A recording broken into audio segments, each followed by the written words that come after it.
Eu entendo que a estética digital é a estética da poesia digital. Eu não vejo nenhuma diferenciação entre essas instâncias, entende? Quer dizer, como eu estava falando antes, quando você faz um trabalho que hoje seria uma citação de um Atari 8 bits e tal, você faz isso já propositalmente se referindo a um tipo de formulação. Hoje você tem apps de celular para poder produzir tanto efeitos de voz como imagens que são evocadoras dessa coisa da infância do pessoal que era pequenininho e jogava game dos anos 80.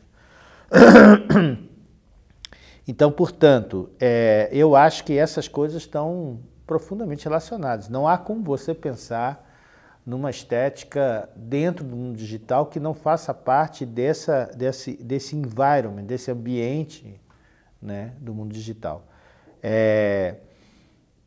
Eu acho que, por outro lado, o que se pode pensar é que há uma profunda transformação dentro e fora do mundo digital das próprias possibilidades do estético, né?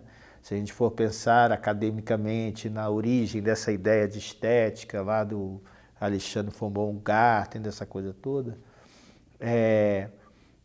tudo aquilo que está colocado ali tem que ver com um modelo de experiência sensorial que é muito um modelo da aurora da Revolução Industrial, né?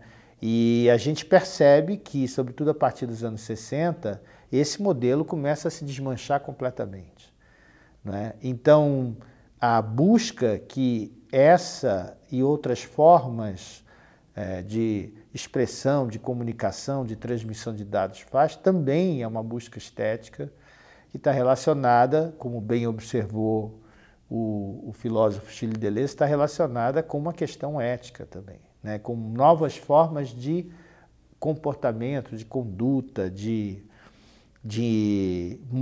novas formas de mover-se no mundo, né?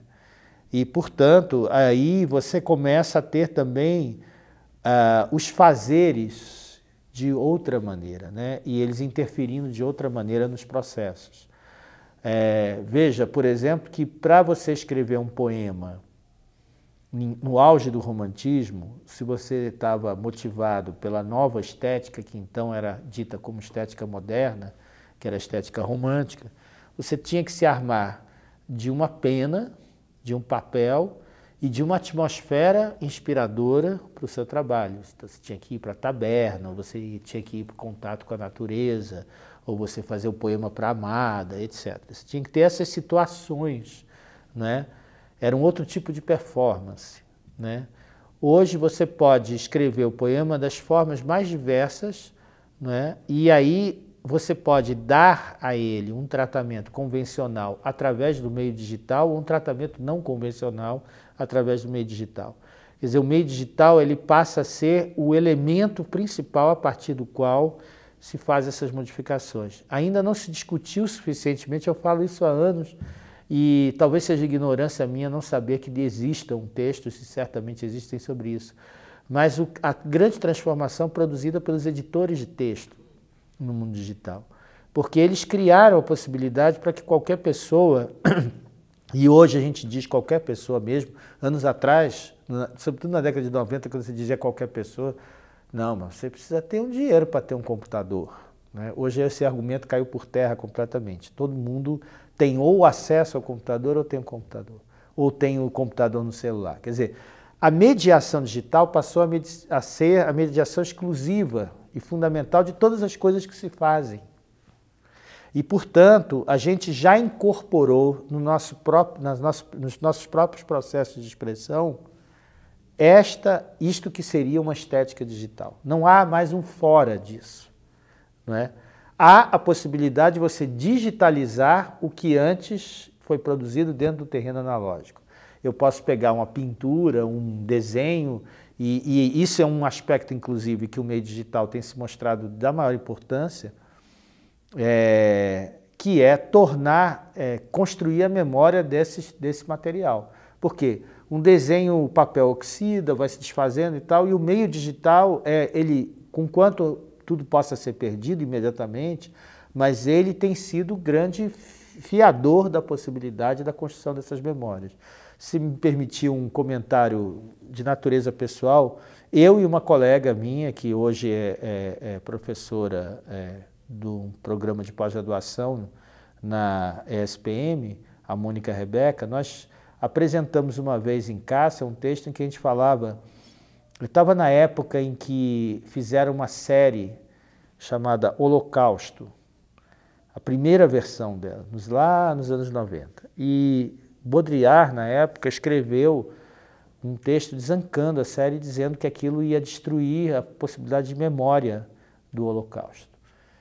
Né? E aí a gente, e havia essa discussão da memória já naquele momento. E a gente apresentou um texto afirmando precisamente o contrário, que a gente achava que a aceleração da informação não ia destruir a memória, pelo contrário, ela ia multiplicar. Porque a questão não é se você, e eu acho que aí havia, nesse comentário do Baudrillard, a não percepção de uma coisa que eu acho que brasileiros têm mais condições de perceber. É que uma coisa é você poder ler essa quantidade imensa de informação. Mas o fato de que o incremento da memória em termos documentais se dá, é tão evidente que a gente vê que hoje em dia todo mundo está discutindo esse problema, o tal do mal de arquivo, essa questão toda. Né? Porque, evidentemente, que a produção cotidiana de imagens é tão gigantesca que é inabarcável, a produção de registros, mas, ao mesmo tempo, tudo isso também serve a algo que vai ser relevante. Quer dizer, os milhares de fotos que a gente tira cotidianamente não vão ficar para a história, mas a possibilidade de você recuperar documentos perdidos e digitalizá-los e garantir que gerações futuras possam ler, né? Vídeo que aconteceu com todo o acervo do projeto HO. Eu sou do tempo que não tinha, que esse material não estava digitalizado, então você tinha que pegar os caminhos para poder chegar àquele arquivo, abrir aqueles cadernos, e cada vez que você mexe nesse material, né, tal como ele era, ele vai se desgastando. Né?